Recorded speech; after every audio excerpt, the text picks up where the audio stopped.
며칠 전에 북한에서 수소폭탄 실험이 있었고 또 그것이 성공했다는 북한발 소식을 여러분 들으셨을 겁니다. 물론 그것이 정말 수소폭탄인지 원자탄인지 조금 더 지켜봐야 되겠지만 우리 대한민국을 조금 경악시키고 또 염려케 하고 우리가 좀 기도할 일들이 많겠구나, 그러한 연초부터 좋지 않은 소식을 듣습니다. 이러한 소식을 들으면서 가장 당황스럽고 염려스러운 것은 당사자인 우리들입니다. 우리가 가장 기도해야 되고 또 준비해야 될 것이 있겠고요. 아마 두 번째로 이러한 소식을 접하면서 정말 골치를 썩이는 나라가 있다면 중국이 아닐까 싶습니다. 그 중에서도 시진핑 주석이 이 일을 어떻게 처리해야 되나 정말 고민이 많을 것 같아요. 이런 소식을 들으면서 아마 가장 쓴 웃음을 짓는 사람이 있다면 중국의 시진핑 주석이 아닐까 생각을 해보게 됩니다. 지난 12월에는 모란봉 악단이 공연하는 것을 4시간 전에 전격 취소하고 철수해서 시진핑의 뒤통수를 한 대 쳤습니다. 이번에도 전화 한 통화 없이, 큰 형님 나라인데 그쪽에서는 전화 한 통 없이 불쑥 수탄 실험을 하고 또 그냥 방송을 하고, 이런 것을 보면서 시진핑이 연거퍼서 뒤통수를 얻어맞는 그런 형국이 되어 버렸습니다. 귀여운 손자가 할아버지의 수염을 잡아당기는 것은 애교로 봐줄 수 있습니다만 이 철부지가 계속해서 대국 또 시진핑의 뒤통수를 치는 것은 상당히 곤란한 문제가 될 것 같고요. 앞으로 어떻게 추이가 될까 우리가 지켜봐야 되겠고 또 깊이 기도해야 될 그러한 문제인 것 같습니다. 우리가 사람이 살다 보면 우리가 늘 웃음을 가지고 살게 됩니다. 어떤 때는 즐겁게 호탕하게 껄껄 웃을 때도 있고 또 어떤 때는 정말 쓴 웃음을 지을 때도 있고요. 어떤 때는 비웃을 때도 있고 어떤 때는 실소를 자아낼 때도 있습니다. 인생이 뭐냐? 저는 그렇게 생각합니다. 인생이 뭐냐? 인생은 웃는 것만큼 인생이에요. 여러분 인생에서 쓴 웃음이 많은 사람은 인생이 쓴 사람입니다. 어떤 사람은 비웃음이 많은 사람이 있어요. 자기 일은 제대로 못하면서 남 일을 계속 비웃고 다니는 사람이 종종 있거든요. 이런 사람 우리가 저 사람 되게 시니컬해 라고 우리가 이야기하거든요. 실수 없이 비웃는 사람이 있을 수가 있습니다. 근데 어떤 사람은 늘 뭐예요? 정말 행복한 미소를 짓는 그러한 사람도 우리 주변에 또 우리 가운데 많이 있기도 합니다. 여러분 요즘 어떠한 웃음을 주로 짓고 사시는지요? 웃으면 복이 옵니다. 여러분 연초부터 좋은 소식이 별로 없습니다만 여러분 정말 즐겁게 웃으시면 좋겠고 또 웃는 그곳에 또 하나님 주시는 복들이 임하기를 축원합니다. 어쨌든 좀 많이 웃으셨으면 좋겠어요. 그죠? 하루하루에 또 1년 지내시면서 그런 일이 있으면 좋겠습니다. 오늘 함께 읽으신 창세기 18장은 저희들 올해 들어서 계속해서 읽고 있는 구약 읽기표를 따라서 어제 읽는 성경 본문입니다. 여러분 지금 잘 따라오고 계시죠? 촉입니다. 여러분 촉이 빨리 놓치지 마시고 계속해서 따라오시면 좋겠습니다. 창세기 12장에서 하나님께서 아브라함을 부르셨습니다. 그리고 이 18장에서 또 다시 아브라함이 등장을 여러 해 지나서 하게 됩니다. 시간적으로 보면은 창세기 12장과 18장은 약 24년의 시차가 있음을 보실 수가 있습니다.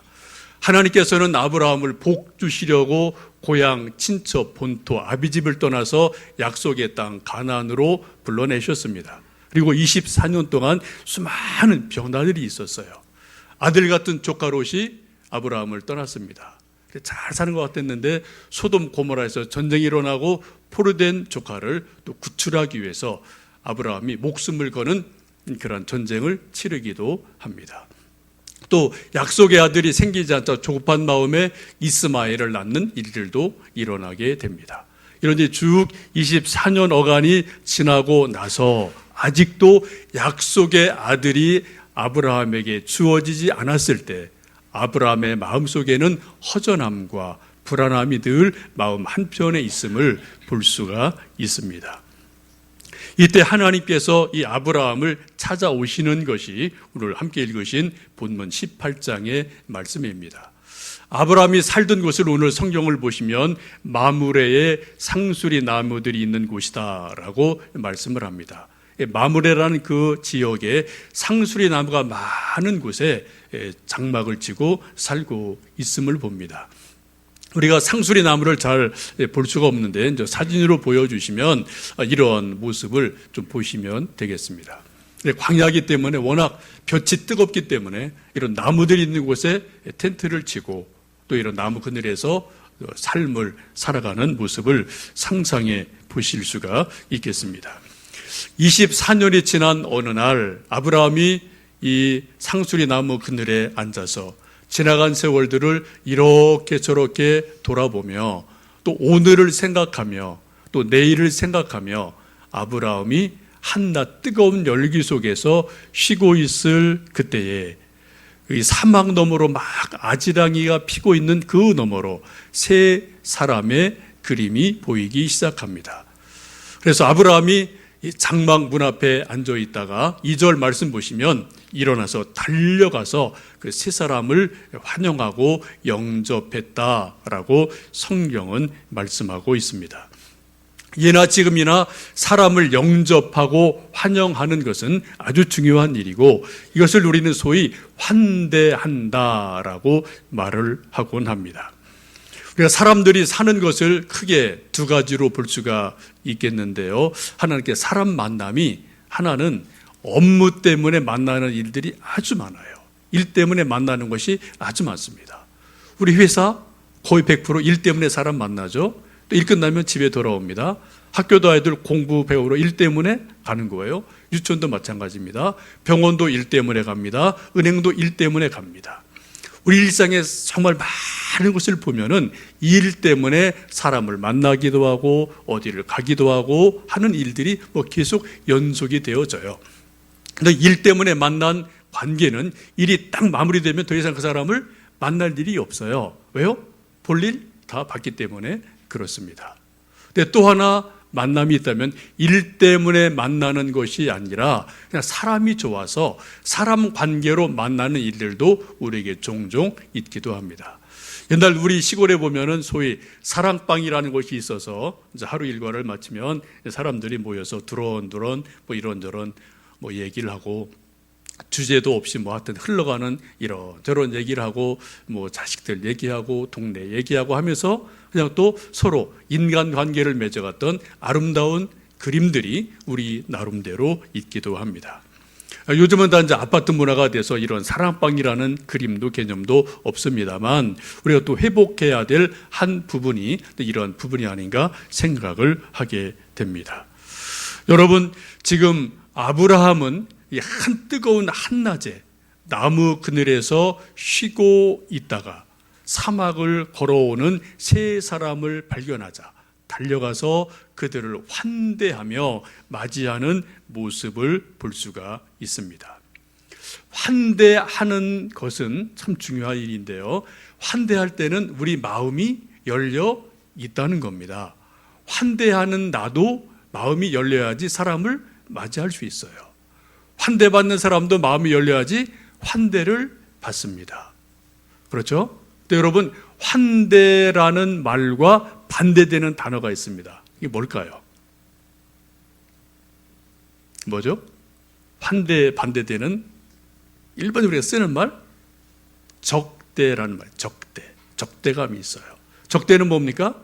내 마음이 꽉 닫혀 있는 거예요. 상대방 마음도 완전히 닫혀 있습니다. 그래서 그 사람 만나면은 마음이 안 통해요. 말이 안 통해요. 눈이 안 통해요. 그래서 아주 그 사람 만나는 것 자체가 힘들고 버거운 것을 보게 됩니다. 5세기 성 크리소스톰이라는 유명한 교부가 있는데 그분이 이러한 말을 합니다. 너희 마음의 문을 찾아라. 그리하면 그곳에서 하나님을 만날 것이다. 여러분, 하나님 어디서 만납니까? 우리 성경에서 만납니다. 예배 중에 만납니다. 그런데 위대한 한 교부가 말하기를 마음의 문을 찾아라. 그 마음의 문이 열리는 그곳에서 하나님이 계심을 알게 될 것이다 라고 말씀을 합니다. 이게 바로 환대예요. 마음을 여는 것이 환대입니다. 우리가 원하는 것은 올 한 해를 살아가면서 저는 저대로, 여러분대로, 우리 교회는 교회대로 정말 서로 환대하는 일들이 많아졌으면 좋겠습니다. 예배를 드릴 때도 우리가 마음을 열고 누구를 영접해요? 내 구주를 영접하라. 이게 하나님을 영접하는 게 예배죠. 그렇죠? 우리 또 순모임을 하고 남녀 선교회를 하고 집에서 아이들을 만나고 성도의 교제 나누는 것도 결국 뭐예요? 환대하는 거예요. 서로 마음의 문을 열고 내가 그가 나를 서로 맞아줄 때 그때 바로 마음의 문이 열리는 그곳에 하나님이 임하심을 우리는 경험할 수가 있습니다. 지금 아브라함이 마음의 문을 열고 지금 지나가는 길 나그네 세 사람을 달려가서 자기 집으로 초청을 해서 환대하는 것을 볼 수가 있습니다.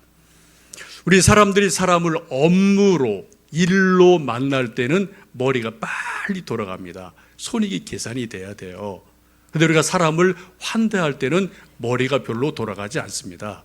대신 뭐가요? 가슴이 열리게 돼요. 사실 사람을 환대하다 보면은 손해 볼 때가 종종 있습니다.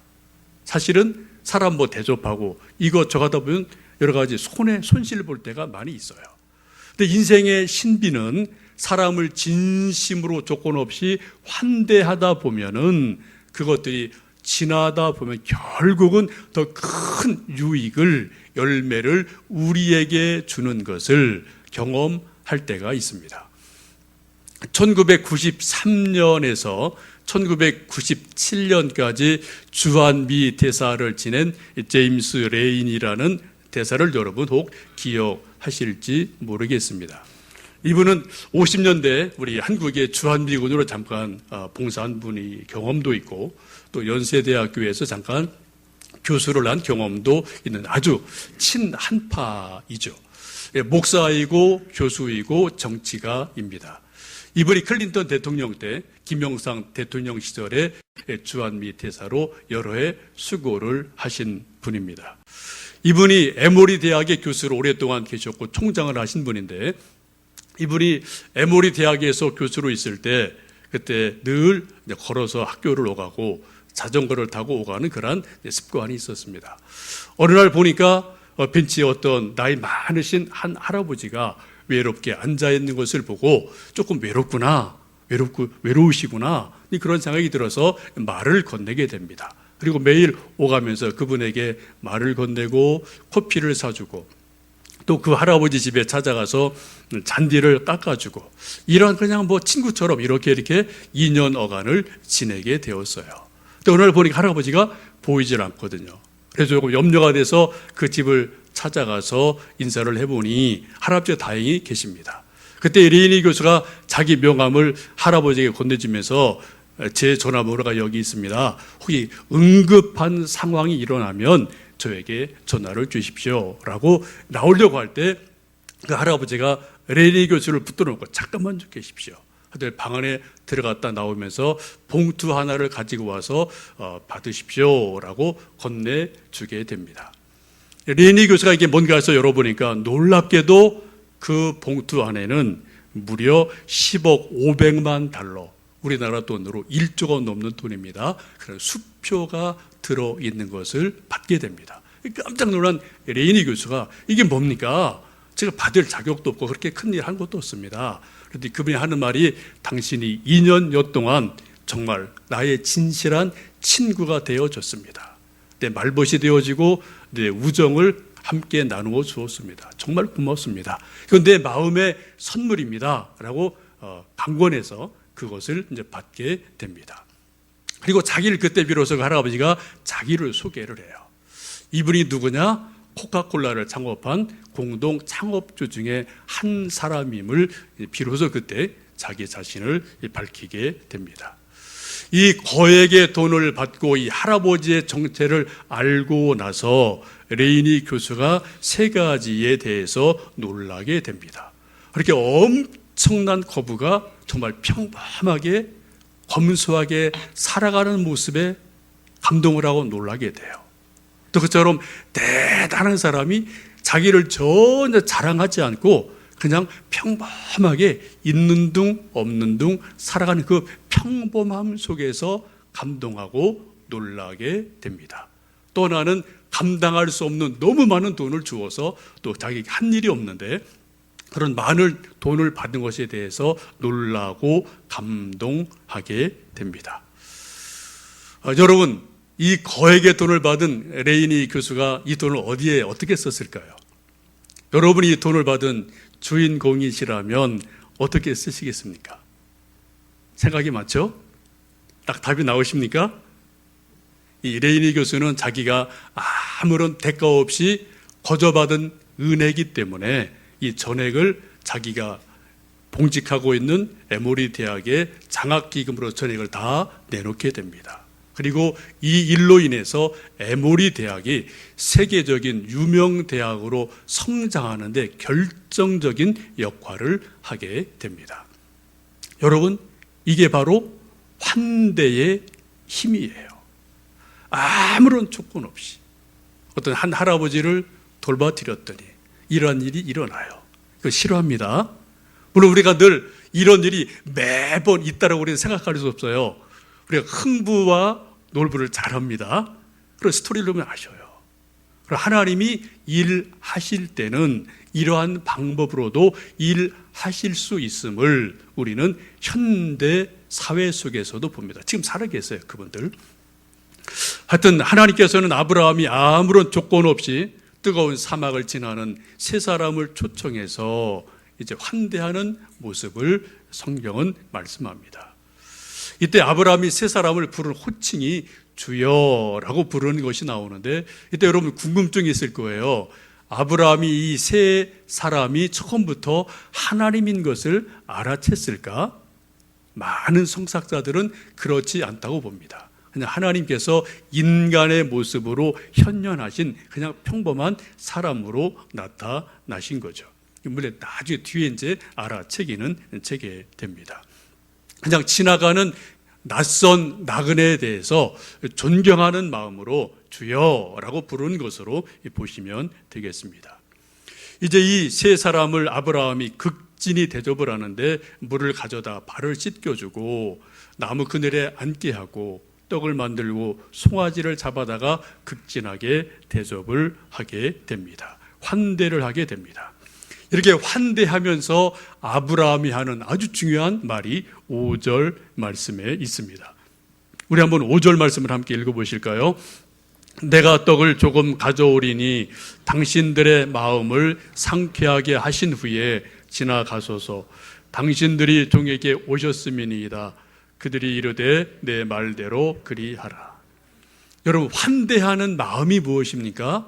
5절 말씀 보시면은 상대방의 마음을 상쾌하게 해주는 게 환대의 정신입니다. 여러분, 우리가 인간관계를 맺다 보면은 어떤 때 아주 푸짐한 대접을 받을 때가 있어요. 정말 송아지 한 마리 먹을 만큼 푸짐한 대접을 극진하게 받을 때가 있습니다.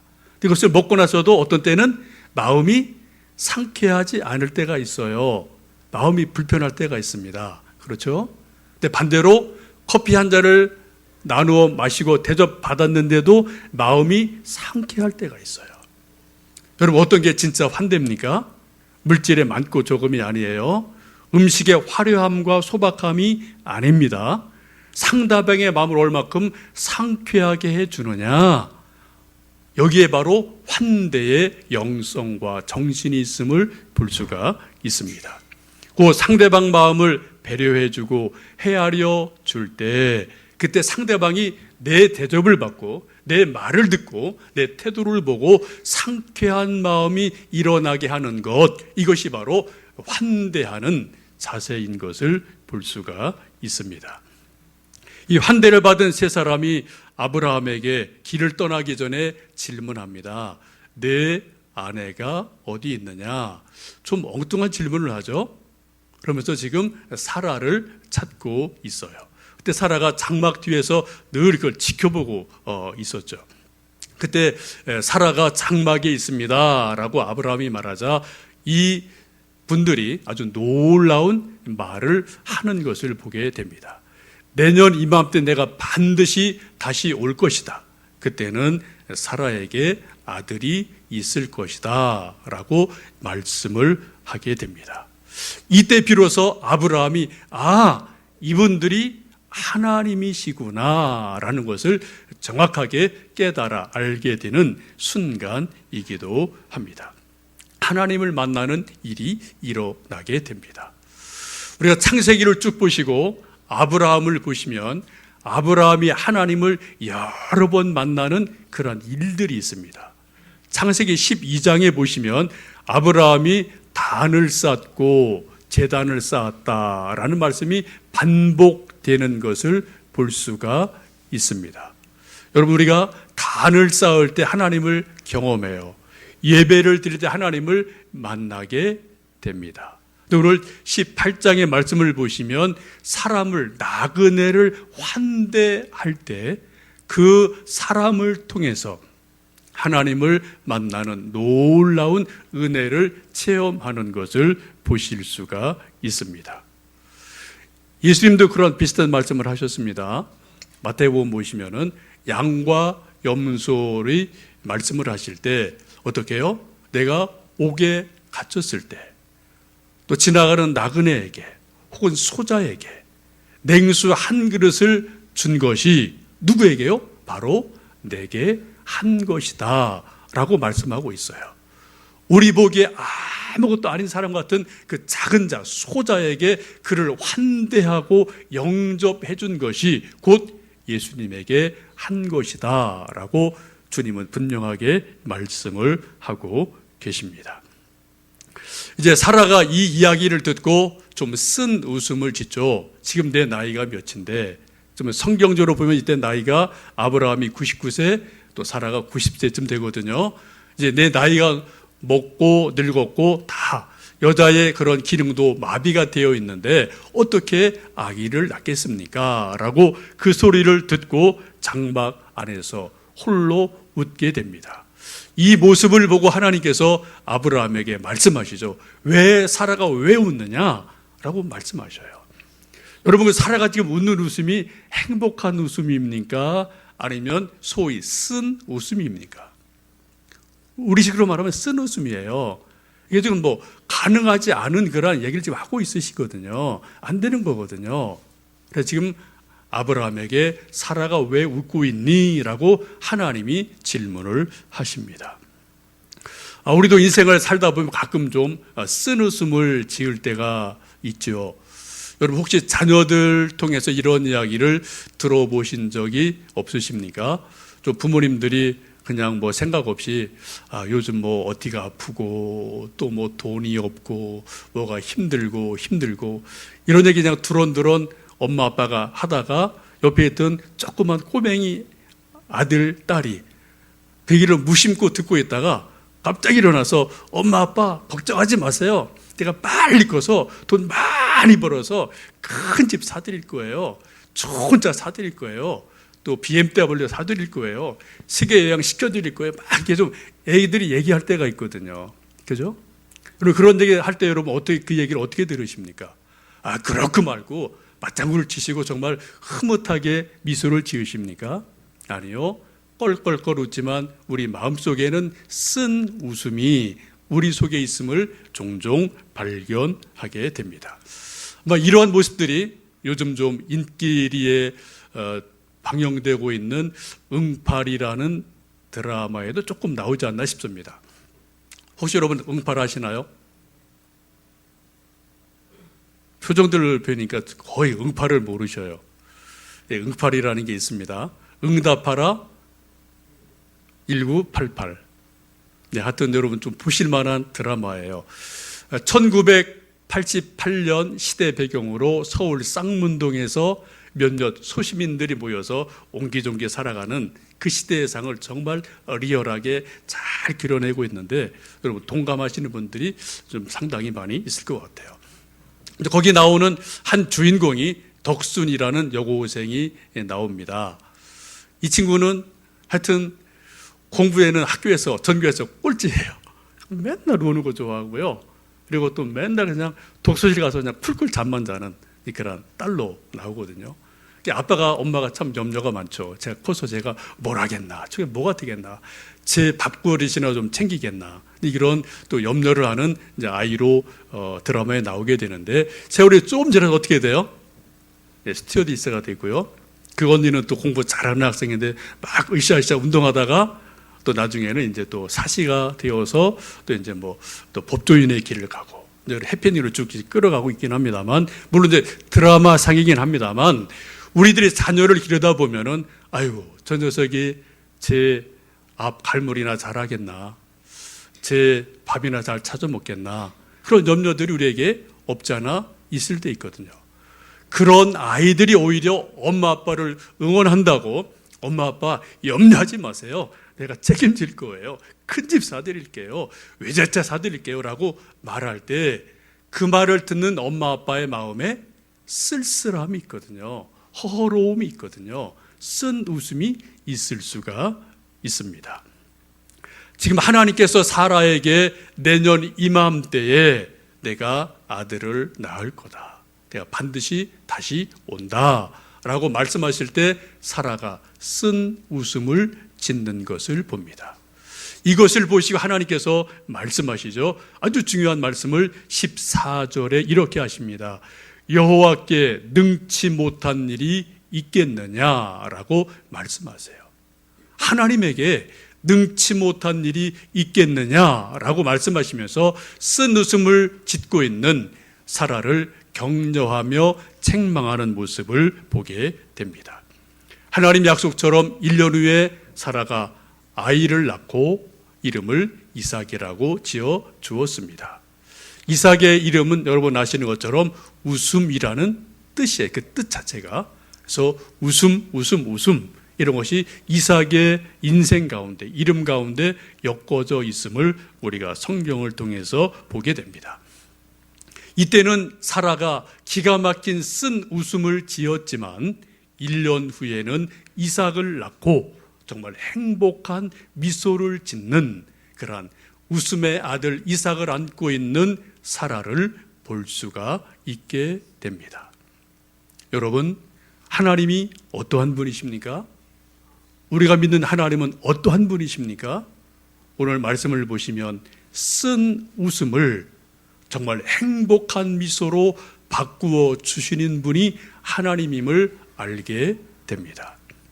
여호와께 능치 못할 일이 있겠느냐라고 말씀하시면서 우리가 이 일이 정말 되겠어?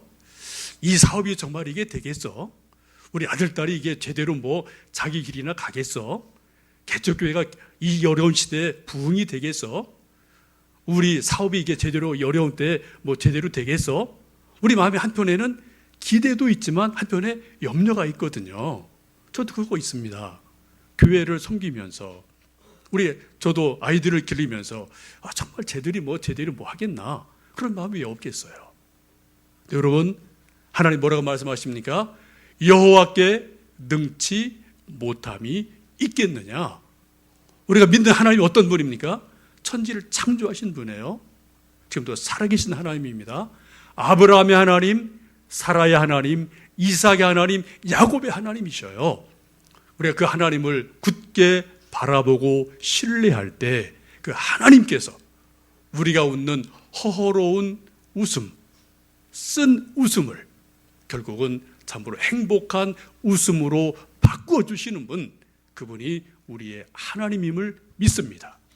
올 한 해 지나가시면서 기도 제목 가지시고 믿음으로 열심히 사시면서, 지금은 저나 여러분 혹시라도 쓴 웃음을 웃을지 모르지만 연말에 가서는 정말 하나님께서 해주셨습니다. 행복한 웃음을 웃을 수 있는 그런 복이 우리 모두에게 있기를 주의 이름으로 축원합니다. 기도하겠습니다.